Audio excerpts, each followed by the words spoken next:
Good morning everyone. और कैसे हो आप लोग? अच्छे हैं। इसके पहले के वीडियो में हम लोग देख चुके हैं घातांक के बारे में, है ना। घातांक क्या था आपके पास? जैसे कोई भी संख्या है 10, इसको हम अगर 3 बार गुणा करते हैं तो हम लोग इसको लिखते हैं 10 की घात 3, और 10 को हम लोग क्या कहते हैं? आधार।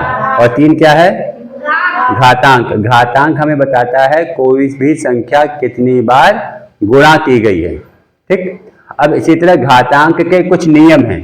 जैसे हमने क्या देखा है, एक ही आधार वाली संख्याओं का गुणन अगर हमें करना हो, एक ही आधार, जैसे यहाँ 2 की घात 3 गुणा 2 की घात 4, आधार दोनों में सेम है। 3 और 4 क्या है? ये 3 इस 2 की घात है, ये 4 इस 2 की घात है। 2 की घात 3 मतलब क्या हो गया बेटा? 2 को हम 3 बार गुणा करेंगे, ऐसे तो करेंगे। 2 की घात 4 मतलब क्या हो गया है? 2 को हम 4 बार गुणा करेंगे। यह आ गया, ये 4 हो गया है, ये 3 बार हो गया है। सही है। तो 2 कितनी बार लिख दिया हम लोगों ने? 7 बार। 2 कितनी बार हो गया है? 7 बार। सही है। तो यहां से हम कह सकते हैं क्या कि अगर a की घात m गुणा a की घात n दोनों का यदि आधार सेम है, और a क्या है? a कोई भी परिमेय संख्या है। a क्या है? परिमेय संख्या। m और n क्या है? कोई भी पूर्णांक। a क्या है बेटा? परिमेय संख्या। ठीक। और m और n क्या है? और पूर्णांक होते क्या है लेकिन भाई? ये भी तो बात है।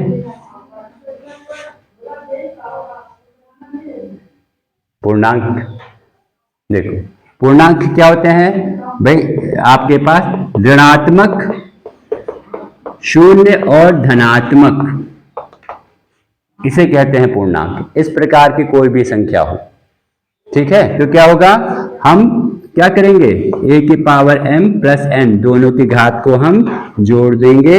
ये पहला घातांक का पहला नियम है। एक ही आधार वाली संख्याओं का गुणन जब भी हम करेंगे तो क्या करेंगे बेटा? दोनों घात को जोड़ देंगे। जैसे हम इसमें भी हम अप्लाई कर सकते हैं। 2 की घात 3 था, ये 2 की घात 4 था। 2 की घात 3 प्लस 4 करेगा तो 7, 2 की घात 7 आ रहा है कि नहीं आ रहा है? यही देखो यहाँ पे आया था आपके पास, है ना। जैसे एक और उदाहरण ले लें। 2 की घात 3 है, इसकी घात कह लीजिए 2 है। इसको हमने 2 की घात 2 बटा 3 है, ये भी आपके पास 2 बटा 3 ही है। 2 बटा 3 की घात 2, 2 बटा 3 की घात 3। अब इसमें आधार क्या है? आधार है 2 बटा 3, और इसकी घात 2 है। आधार दोनों में समान है कि नहीं है? तो क्या होगा? जब आधार समान होता है तो अभी हमने इस नियम के हिसाब से क्या करेंगे? दोनों के घातांक हम जोड़ देंगे, तो 2 बटा 3 की घात हो जाएगा 5। सही है। तो हमने क्या सीखा है? ऐसी कोई भी घातांक वाली संख्या जिसका आधार सेम हो, और तो क्या होगा? और उसका गुणन कर रहे हो, तो हम घातांक को जोड़ देंगे। घातांक को क्या कर देंगे? जोड़ देंगे। ये पहला नियम हो गया जो आपको फॉलो करना है। ठीक। अब अगर मान लो इसी में भाग वाली बात आ जाए, है ना। अब हम कह दें एक ही आधार वाली संख्याओं का हमें अगर यहाँ पे भाग वाली की बात आ जाए, ठीक, तो इसमें क्या कहानी है भाई? चलो यहाँ पे कर दो भाग। ठीक। अब इसे देख लेते हैं। 2 की घात 4 बटे 2 की घात 3, इसी को ले लेते हैं हम यहाँ पे। तो ऊपर 2 की घात 4 है हर में, ठीक है। तो ये अंश है, 2 की घात 4 अंश में है, 2 की घात 3 हर में है। तो ये 4 बार लिखोगे, इसे आप 3 बार लिख दोगे। अब ये तो भाई पता है, आप लोग बुद्धिमान बच्चे हो, आराम से ऐसे कट जाएगा, एक एक आ जाएगा। कितना आया यहाँ पे? 2। सही है। हम अगर मान लो ऐसे ही मान लो और संख्या 3 की घात 7 ले लें, नीचे 3 की घात 4 ले लें, तो क्या होगा? 3 को हम 7 बार लिखेंगे, क्योंकि अंश में 3 की घात 7 है। 3 की घात कितनी है? 7 है। और हर में क्या है बेटा 3 की घात 4, इसको 3 बार लिख देंगे।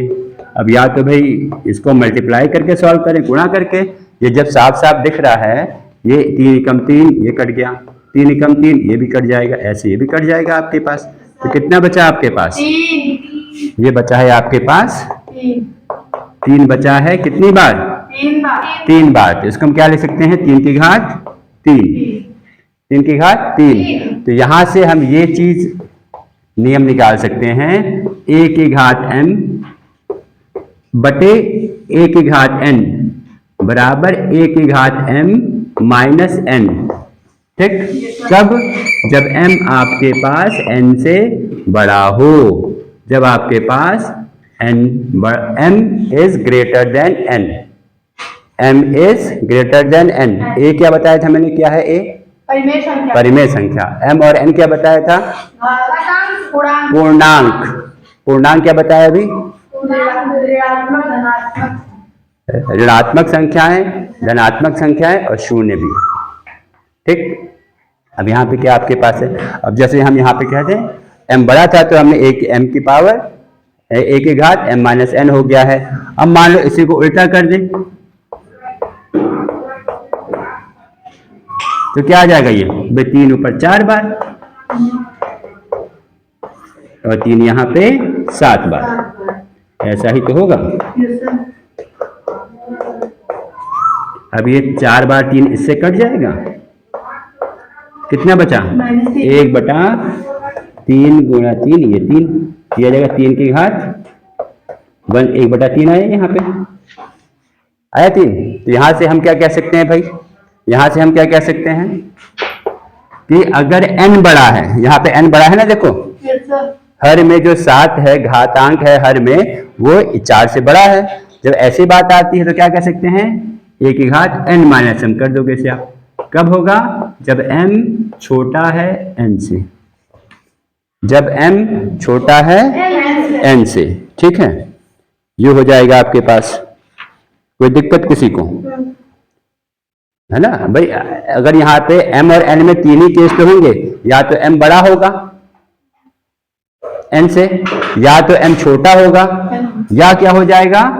m बराबर होगा n के। तो कितना मान आ जाएगा?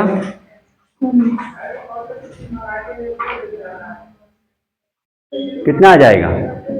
अरे भाई 2 की घात 3 बटा 2 की घात 3 कितना आ जाएगा? 8 बटा 8 नहीं हो जाएगा इस केस में भाई? 2 दूनी 4 दूनी 8, ये तो आसान है। ये भी 8, 8 बटे 8 तो 1 आ जाएगा, शून्य कहाँ से आ जाएगा? 8 आ जाएगा, ये कटे पिटेगा इससे भाई। 2 एकम 2, 2 एकम 2, ये भी 2 एकम 2, 1 उत्तर आएगा, 1 आ गया है। आया समझ में? m बड़ा है तो a की घात m माइनस n, m छोटा है तो 1 बटा a की घात n माइनस m, दोनों बराबर है तो आ जाएगा 1। अब देखो इसी को हम यहाँ भी अप्लाई करते हैं। कैसे? 2 की घात 4 बार ये था बटे 2 की घात 3 था। अब देखो अगर ये क्या आ जाएगा? ये 2 की घात 4 माइनस 3 हो जाएगा ऐसे, तो कितना आएगा? ये 1।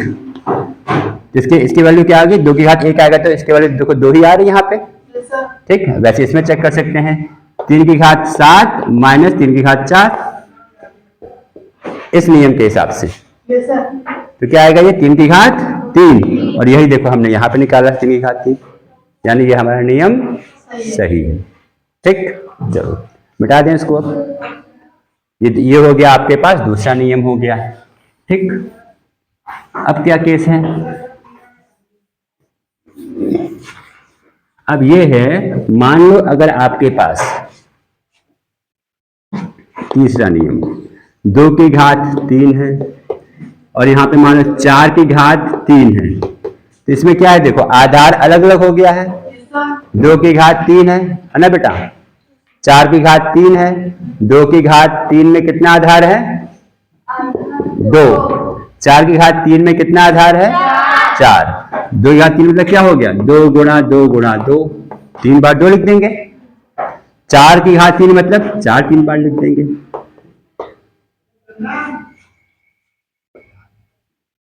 ठीक है, तो ये कितना हो जाएगा? इसको हम ऐसे लिख सकते हैं 2 गुणे 4, 2 गुणे 4, 2 गुणे 4, ठीक है।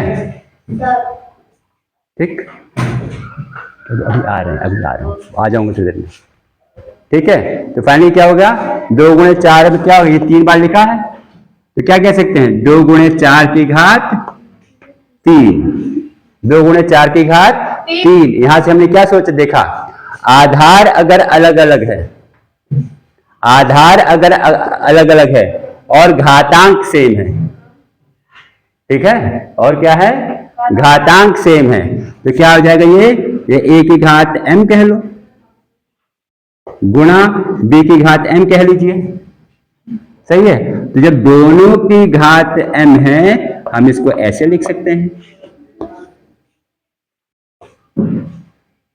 है ना। तो अब क्या क्या नियम पढ़े देखो, फिर से हम देख लेते हैं। एक पढ़ा है a की घात m गुणा a की घात n बराबर a की घात m प्लस n, पहला नियम। आधार सेम, आधार सेम और उसका गुणनफल, पहला।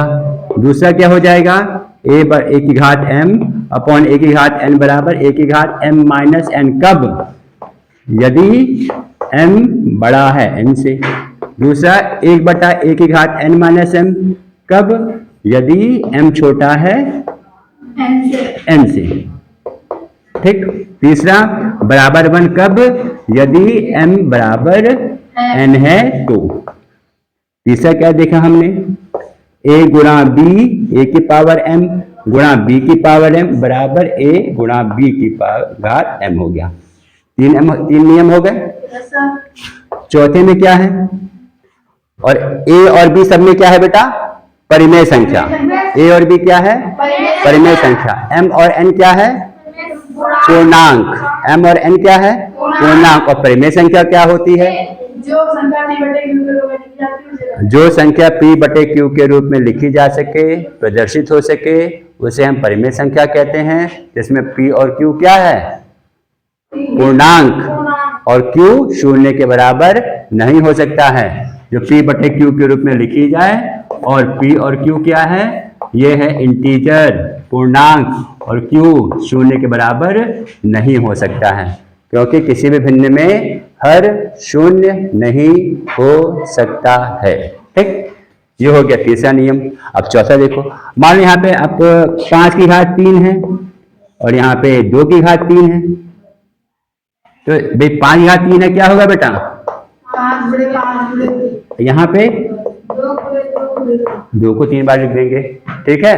अब देखो पवित्र मन से यहाँ पे क्या कर सकते हैं इसको हम, अब ये इसको हम क्या ऐसे लिख सकते हैं, 5/2 गुणा 5/2, ठीक है पारस, ये 5/2, ठीक है। बैठ नहीं पा रहे हो, आगे बैठ जाओ आके, ठीक। अब ये 3 बार आया है, 3 बार है ये, तो क्या हो जाएगा, जब इसको हम 5/2 की घात 3 कह सकते हैं, भाई दोनों पे तो घात सेम थी ना, भाई अंश पे भी घात सेम है, हर पे भी घात सेम है, तो हम क्या कह सकते हैं, चौथा नियम, a की घात m बटा b की घात m बराबर a बटा b की घात m। कोई दिक्कत किसी को, आगे बढ़ा जाए, ठीक है।